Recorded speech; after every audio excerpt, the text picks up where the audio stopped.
You know, I watched some of the interviews you did after the tragedy. You know, I know how much he meant to you. I don't even really know what I'm going to ask you, but how are you dealing with that now? I mean, it's still raw. It's still a shock. Well, good question, Andrew. I think you have to come to grips with things. Okay, the finality of something is there, and when I think back to that day, I'm sitting here on a Sunday morning reading the newspaper, as I always do because I love to read, Hmm. and I'm watching. I get a call and somebody said there's a helicopter crash. And all of a sudden, they suspect that it might have been Kobe on it playing with other people. And the first thing you do, you start to worry. Okay, please, this can't happen to him. Okay, he's got too much of a life to give. Uh, his career afterwards was going to be bigger than it was as an athlete. And I think the suddenness of it and his age, but more importantly, the daughter, and let's not forget the other people. Hmm. Um, Hmm. it just was gut wrenching to me to think that they'd been taken. And I'll never forget, and obviously you took the pictures of some of the times I saw him sitting into games with his daughter, Gianna, on the floor. And to see the joy, to see the love between those two, it was just amazing. And I know this is a terrible thing to say, but people, when you have kids, you try never to make a difference. But I think there was a different connection there with him and her. Mm. And Hmm. as I say, his legacy will never be forgotten. And what it was about taking his daughter to compete, Yeah. and that's who he was. He was the ultimate competitor with the ultimate skill, and playing in a city, Los Angeles, obviously made his legend bigger. It just resonated. He resonated with so many people because basketball is a worldwide game, okay? Hmm. And the importance, as you mentioned, of athletes of his caliber, and there's not many of his caliber. Let's face it, there's not. Hmm. And he just, it was just gut wrenching. And we have obviously some pictures here with him and my kids, Yeah. and when I look at them, I say, "Oh my God, look how young he was, and look, Mm. look how young my kids were." And those are the constant reminders that I have. And you'll see a basketball game, you'll see a play, and say, "That's something that looked like something that Kobe would have done," because people in this league, if their ability allows them to do it, will copy other players. And unless you have that kind of skill, you're not going to be able to copy him. But Mhm. it just, I think in our house for probably 2 weeks, it was really quiet. And Yeah. you couldn't go by something that didn't remind you of him.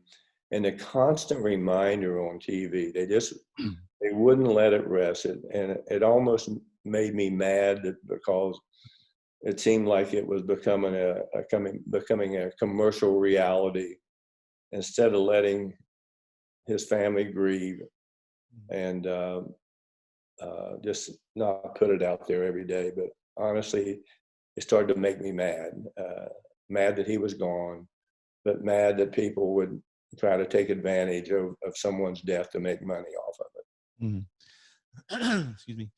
So, Jerry, when Kobe decided to retire, 20 years, amazing career, right? I mean, you drafted him, you traded for him in the draft, and you knew him as a youngster, and everything you just described about becoming, this wily veteran, father, multi, you know, um, championships, MVPs. It was a little bit, to me, a little reminiscent of when you decided to retire in '74, right? I mean, you probably could have played some more, right? I mean, I know Oh, physically, for sure right? I could have played. Yeah. For sure I And could. and he could have too. I mean, did he call you? Did you guys talk about it before he announced it? No, we hadn't. I hadn't, because I was involved with someone else. I never have tried to remain in contact with players. Okay, I just haven't, Mm, because I don't think it's my. I did. First of all, people, if you say something nice about a player today, and what derogatory thing was I going to say about him? Now, if I came out and said he was a bum or this or that, then I probably wouldn't have got fined. But as yeah. I say, it just his time was up. Okay, his time was up. Mm, He could not have played, and that year was a difficult year for him, Andrew. A very difficult year. It wasn't a typical Kobe Bryant year, mm. and I think the last game made when he had, I don't know how many points. We had a ton of points in the last 60. Yeah. game. That probably, if he would have come there and laid an egg that game, I'm wondering if people would have, you know, the praise that he got from that last game. Mhm, I wonder if people will look at it a little bit different. But that wasn't his best, Andrew. That mhm, season was not his best. mhm, And I think as a player, when you don't want to go on to damage what you've accomplished. mhm, And he was smart enough. He was engaged enough in other things. He was finding other avenues to make himself relevant, but something that I think he really enjoyed doing. mm, This was one very smart person, mm, one very, very smart person.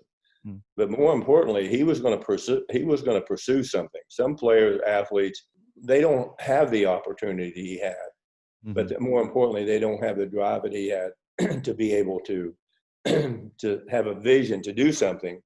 And he was not only able to do it, but he associated himself with people that could lead him in the right direction. mhm, And as I mentioned, it was a sad day, and going to the memorial was a very interesting day. Okay, very interesting day, because you see a lot of people there that you sort of that are obviously fans, and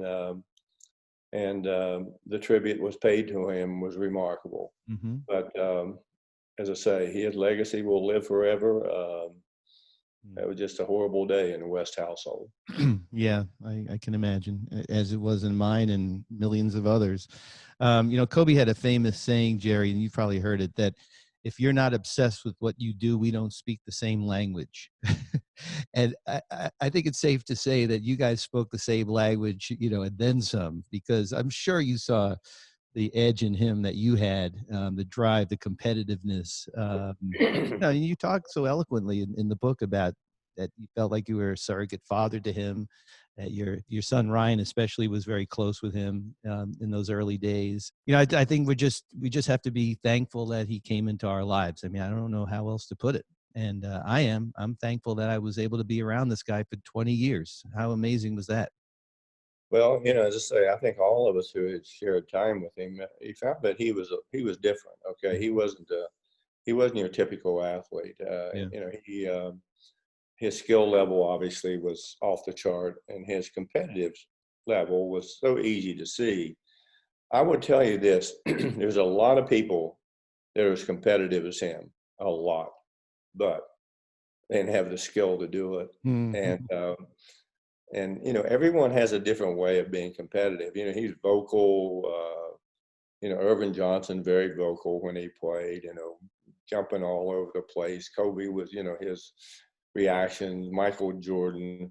But Mhm. trust me, there's a lot of other guys out there that are hyper competitive Mhm. that just don't project it the way he did. And I think that's what captured the imagination Yeah. of, forget older people. The ones that matter most are the kids, Yeah. okay? Yeah. Yeah. They're the ones that matter most, because that's who drags mama and dad to the game. They grow up with somebody like him, because the length of his career, they might have been 10 years old and when they started, and all of a sudden 20 years later they're 30 and they might have kids, and they're dragging them to the game to see the greatness of Kobe Bryant.